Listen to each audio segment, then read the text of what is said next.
Bonjour, chers étudiants des filières SMA et SMI. Dans cette vidéo, on va résoudre les exercices 1 à 5 de la série numéro 3. Pour l'exercice 1, orientez l'attention U1 aux bornes de R1 et les courants R1, I2 et 3, traversant respectivement R1, R2 et R3. La deuxième question, calculer l'intensité du courant I2. La troisième question, écrire l'équation de la maille permettant de calculer U1. On déduire sa valeur. Quatrième question, calculer l'intensité du courant I1 et 3. Et la dernière question, calculer la valeur de R3. Pour la première question, orienter la tension U1. Donc U1 est donné dans ce sens. Il est dans le sens opposé de E1 qui sort de la borne positive du générateur de tension E. Et se divise en I2 et E3 dans ce nœud. La deuxième question, calculer l'intensité du courant I2. Donc, on applique la loi d'Ohm entre les bornes de la résistance R2. I2 est égal à 4 sur 1000, est égal à 4 mA. La troisième question, écrire l'équation de la maille permettant de calculer U1, on déduit sa valeur.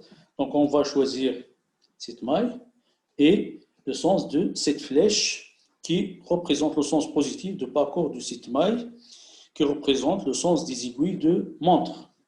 Donc, la loi des mailles nous donne cette équation E moins U1 moins U, c'est-à-dire U1 est égal à E moins U est égal à 10 moins 4 est égal à 6 volts. La question 4, calculer l'intensité du courant U1 et 3. Donc pour U1, on applique la loi d'Ohm entre les bornes de la résistance R1 et on trouve U1 est égal à U1 sur R1 est égal à 12 mA. Pour E3, on applique la loi du nœud, soit en A ou bien au point B. C'est-à-dire la somme algébrique des courants qui arrivent et partent d'un nœud I nul. Donc, E3 est égal à U1 moins U2 est égal à 8 mA. Pour la dernière question, donc la valeur de R3, donc on applique toujours la loi d'Ohm entre les bornes de la résistance R3. On trouve R3 est égal à U sur E3 est égal à 500 ohms. Pour l'exercice 2, calculer le courant dans chacune des résistances de ce circuit, utiliser la méthode de Kirchhoff. Donc, pour répondre à cette question, dans la première étape, on simplifie ce circuit, c'est-à-dire on va remplacer la résistance R2 et R4 par une résistance équivalente, car ils sont en parallèle. Donc, R24 est égal à R2 fois R4 sur R2 plus R4. Donc, R24 est égal à 66,66 ohms. Donc, la deuxième étape, on élabore les équations qui donnent I1, E3 et I24 pour la première maille. Donc, E1 moins E1 R1 plus I24, R24 est égal à 0. Pour la deuxième maille, on trouve moins I2 plus E3, R3 moins I24, R24 est égal à 0. Et l'équation du nœud, soit dans ce point ou dans ce point, on trouve I1 plus E3 plus I24 est égal à 0. Donc, I24 est égal à moins 1, I1 moins E3. Troisième étape, on résout ce système d'équations et on trouve E3 est égal à moins 1 ampère et E1 est égal à 4 ampères et I24 est égal à moins 3 ampères. La dernière étape, on répartit I24 dans R2 et R4. Donc on applique la loi d'Ohm entre les bornes de la résistance R2 4 et R2 et R4.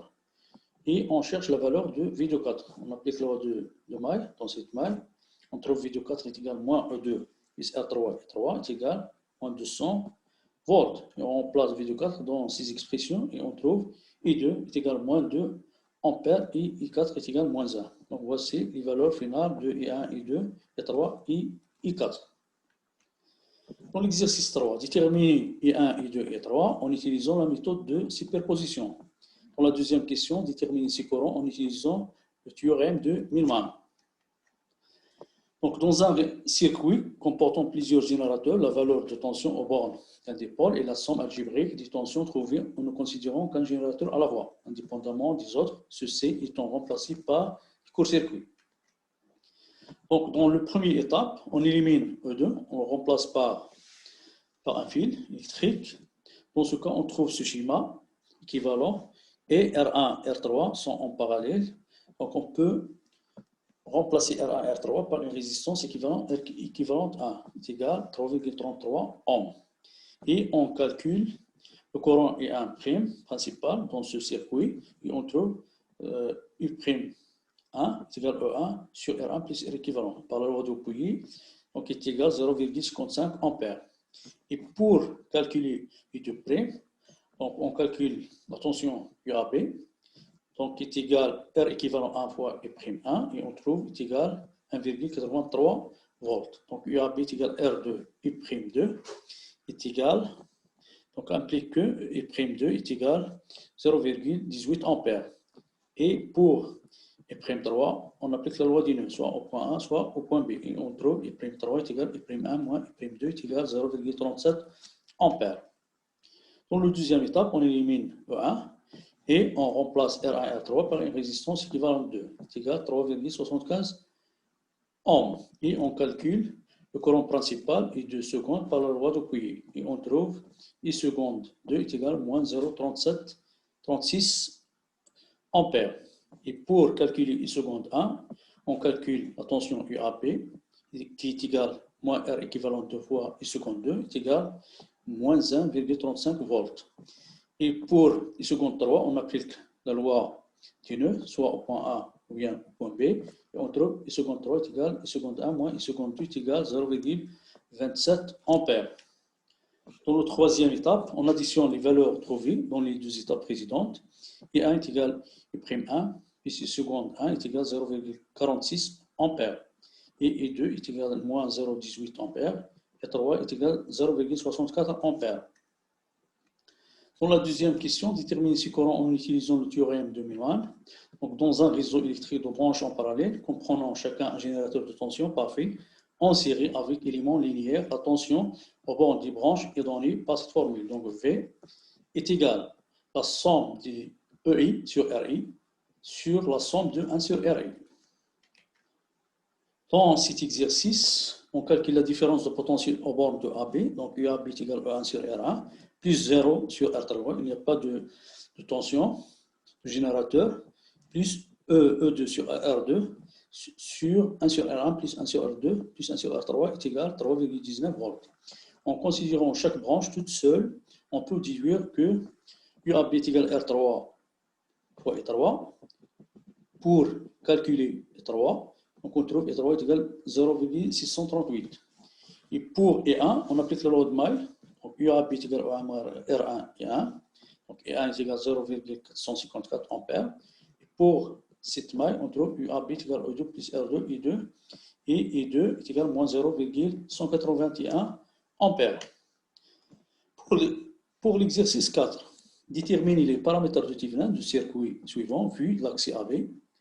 La deuxième question, on branche l'axe AB à un moteur de force électromotrice, E' est égal à 5 volts et de résistance interne petit r et qui fournit une puissance mécanique de 75 watts. Déterminer sa résistance interne. Donc les paramètres de Thevenin sont Rn et ETH. Rn est la résistance équivalente phi du borne AB avec toutes les sources de tension étant court-circuitées et tous les injecteurs de courant étant ouverts. Et ETH est égal à la tension à vide, c'est-à-dire aucune résistance branchée entre les bornes du pôle AB. Pour la résistance de Thevenin, on va mettre toutes les sources en court-circuit et tous les injecteurs de courant en état ouvert. Et on trouve ce schéma. Donc 2 plus 4 est égal à 6. Et pour déterminer ETH, c'est-à-dire la résistance 4 ohms, étant traversée par aucun courant. Dans ce cas, ETH est égal à UAB à vide est égal à 8 plus 2 fois 6 est égal à 20 volts. Pour la deuxième question, on branche à l'axe AB un moteur de force électromotrice E' de résistance interne petit r et qui fournit une puissance mécanique de 75 watts. Déterminer sa résistance interne. C'est-à-dire on va remplacer le circuit par le circuit de Norton, de Thevenin, ETH, RTH, et après on branche à l'axe AB un moteur de force contre-électromotrice E' égal à 5 volts et de résistance interne petit r. Dans ce cas, la puissance mécanique est égale à E', I est égal à 1,5 ampères. Et pour calculer ou bien donner l'expression de I qui circule dans ce circuit, on applique la loi de Pouilly. Donc, E est égal à ETH moins E' sur ETH plus petit r est égal à 15 sur 6 plus petit r. Donc, à partir de l'équation 1 et l'équation 2, on trouve que petit r est égal à 4 ohms. Dans l'exercice 5, déterminer le schéma électrique de Norton équivalent au circuit suivant, vu de l'axe AB. On branche à l'axe AB un générateur de force électromotrice, 22 volts, résistance interne de ohms, qui est le courant est débité par ce générateur. Donc, on va déterminer les paramètres de Norton, Rn et Gn. Donc, Rn est la résistance équivalente vue du borne AB. Toutes les sources de tension étant court-circuitées et tous les injecteurs de courant étant ouverts. Et Gn est le courant traversant A vers B, l'axe AB est en court-circuit. Donc, pour Rn, on va faire la même chose que celle de type 1. Donc, on va court-circuiter toutes les tensions et on va mettre tous les injecteurs de courant en état ouvert. Et on trouve ce schéma. Donc, 2 et 4 et 2 sont en série et en parallèle avec 8. Et on trouve Rn est égal à 4 ohms. Et pour déterminer Gn, on court-circuite l'axe AB et on trouve ce schéma. Dans ce cas, on applique la loi d'Emaille. On trouve que VCD est égal à 4 fois G moins Gn est égal à 2Gn plus 2Gn. Par conséquent, Gn est égal à 2,5 ampères. La deuxième question, on branche à l'axe AB un générateur de force électromotrice, 22 volts, de résistance interne de ohm, qu'il est le courant est débité par ce générateur. Donc, on va remplacer le schéma électrique par celui de Norton et après, on branche à l'axe AB un générateur de force électromotrice de 22 volts avec une résistance de ohm.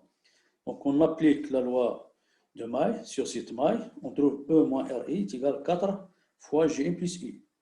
Donc, I est égal à 2 ampères. Merci.